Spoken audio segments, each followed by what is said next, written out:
I'm Stacey Hyde, and I'm back for another episode of Better Financial Health in 15 minutes or less. And today I'd like to talk about taxes, particularly your tax refund, because I know that a lot of people get very excited because they get a big tax refund and they talk about how they're going to spend it. And over the last several years, getting a tax refund, while it is an interest-free loan to the government, you weren't really earning much interest on your money, so it really wasn't that big of a deal if that was a way that it sort of worked to save for you. But now, with interest rates being, where you can easily get 4% or more on your cash, sometimes 5% or more, if you're getting a refund of that level, of $1,000, you've essentially given the government an extra $50 of your money, because that's the interest you would have earned on that money. And while that may not seem like a lot, if you think about how everyone is doing that, that's how much extra people are providing to the IRS. So I would really encourage you, instead of giving the government that money and allowing them to do it, sort of think about what your total refund was and reduce your withholding by that amount.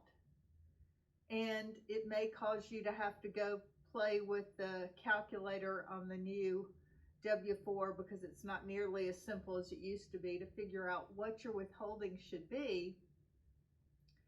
And then take that and the extra amount that you got refunded, divide that by how often you get paid. So if you get paid twice a month, your refund divided by 24, and have that go directly into a savings account each payday.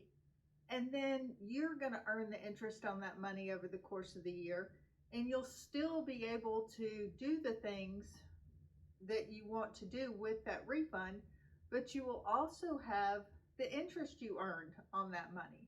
So you'll have even more money to do that. Now, some people tell me, Stacey, it's really hard. If it's there, I see it. The thing about the tax refund is it just comes in all at once and boom, it's there. I can't get to it sooner. Well, I think that's being good and understanding sort of how you're wired. But I think if you're ever really going to take control of your financial life, you've got to really develop this discipline. So my recommendation, as I've talked about before on the podcast, is to set this money aside into another bank that's not the bank where you're doing all of your normal transactions, paying your bills, your rent, your utility, your cell phone, those types of things. A separate bank where you can get to the money without penalty, but it's going to take you 3 days or so to have that money sent back to your account. I think that can really help you.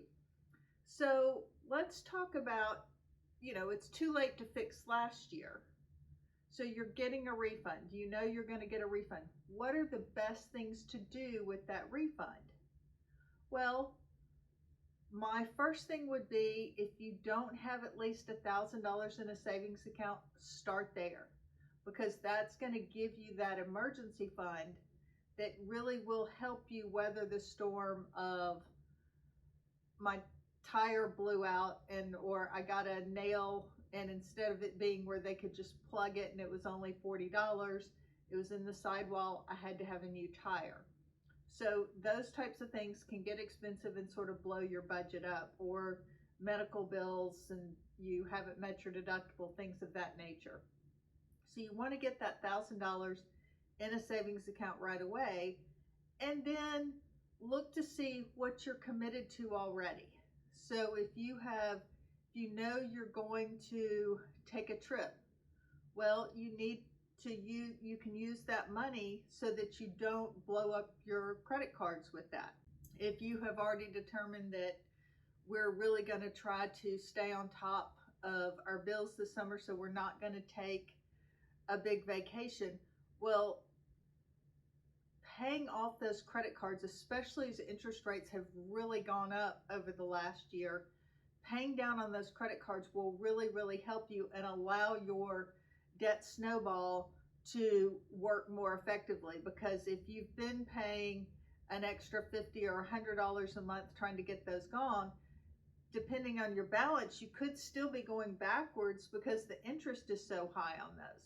So by taking the $1,000 or $2,000 from your tax refund and paying that towards your credit card bills, that's going to allow you to then those future payments to go more toward principal and allow you to really get that snowball working for you. I can tell you, digging out from underneath debt will make you feel so much better.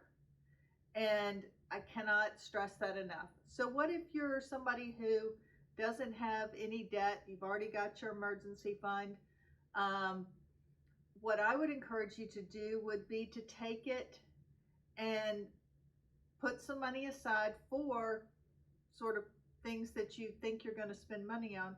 Or if you've already done that and that's taken care of, funding a Roth IRA is a great use of that money, because you go ahead, you've already paid the tax on the money, you put it in there, it grows tax deferred, and when you get to retirement, all of that money, including the earnings, comes out tax free. It's a great way to jumpstart your retirement savings.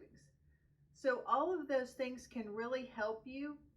I would just encourage you in future years, instead of loaning it tax-free to the government, set it up yourself and use those dollars that you didn't owe in taxes and save it along the way rather than getting a lump sum back at the end. You don't want to underpay your taxes because penalties and interest can get you, but you also don't want to loan the government several $1,000s. It just doesn't make sense these days. Thanks so much for tuning in. I'm Stacey Hyde, and this is another episode of Better Financial Health in 15 Minutes or Less.